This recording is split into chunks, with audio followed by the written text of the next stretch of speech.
আছে, গোল্ড আছে, যাদেরকে আমরা বসাইছি, যাকে আমরা বসাইছি, গরু বাড়ি দরজার ঘাস খায় না, সেরকম একটা।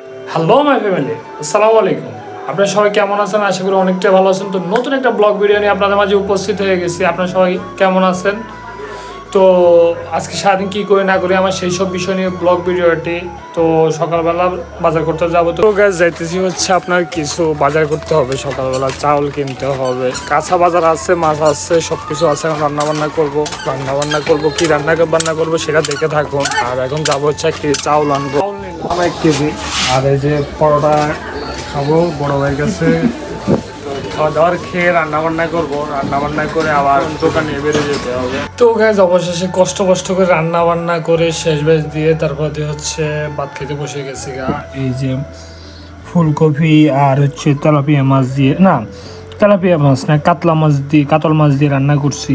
তো মোটামুটি অনেকটাই ভালো লাগতেছে খাইতে। তো খাবার দাবার শেষ করে কিছু শর্ট ভিডিও, রিলসের ভিডিও করতে হবে, তারপর দোকানে বেরোতে হবে। আলহামদুলিল্লাহ মোটামুটি বাসা থেকে সব কিছু নিয়ে রেডি করে বের হয়ে গেছি। এই যে ব্যাটারি, ফ্লাক্স এবং কম্বল সব কিছু নিয়ে বের হয়েছে। কারণ হচ্ছে প্রচুর পরিমাণে লেট হয়ে গেছে গা। আরও দ্রুত বেরোবার জন্য চেষ্টা করছিলাম, কিন্তু অনেকটাই লেট হয়ে গেছে গা। তো দেখি 1 কাপ চা খাবো, চা খেয়ে তারপর দোকানে চলে যাবো গা। মানে পুরো বিল্ডিংয়ে নিচে যাবো, যেখানে গাড়ি রাখি ওইখানে যাবো।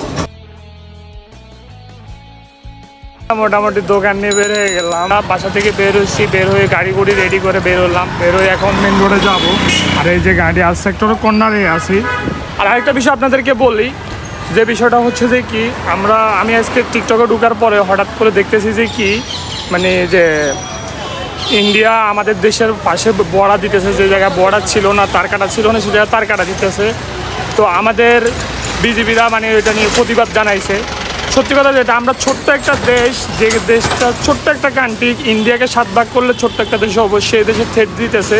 এটার কারণ হচ্ছে আমাদের একটা স্বর্ণ আছে, গোল্ড আছে, যাদেরকে আমরা বসাইছি, যাকে আমরা বসাইছি ডাক্তার ইউনূসকে।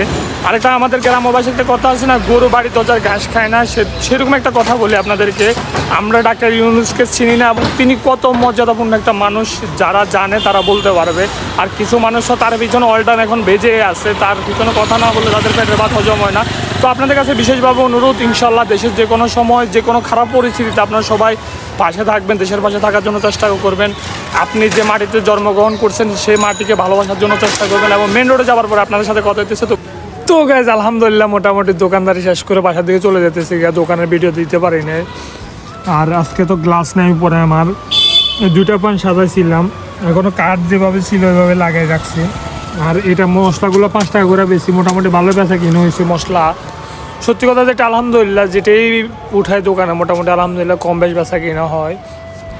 আর আজকে দোকানে যে হিসাবে বেচা কিনা আশা করছি ওই হিসাবে মোটামুটি যাওয়া বের হয়েছে। এখন দ্রুত যাব হচ্ছে, গাড়িটা রাখবো, রেখে আবার কষাবাড়ি যাব মাল নিয়ে, তারপর বাসায় চলে যাবো। তো এটা রেখে তারপরে চলে আসলাম। আসার পরে পারভেজ ভাই দোকানে আসছে, আজকে প্রচুর পরিমাণে মানুষ। তবুও মালটা লয়ে এখন চলে যেতেছি গা। মোটামুটি আমরা আগে কাজটা সারা দিয়েছে, শুক্রিয়া আলহামদুলিল্লাহ। তো আর কথা না বাড়িয়ে বাসা চলে বাসা যাওয়ার পরে কথা দিচ্ছি। আজকের জন্য ভিডিও এতটুকু। ভালো থাকবেন, সুস্থ থাকবেন এবং সব সময় নিজেদের খেয়াল রাখবেন। আল্লাহ হাফেজ।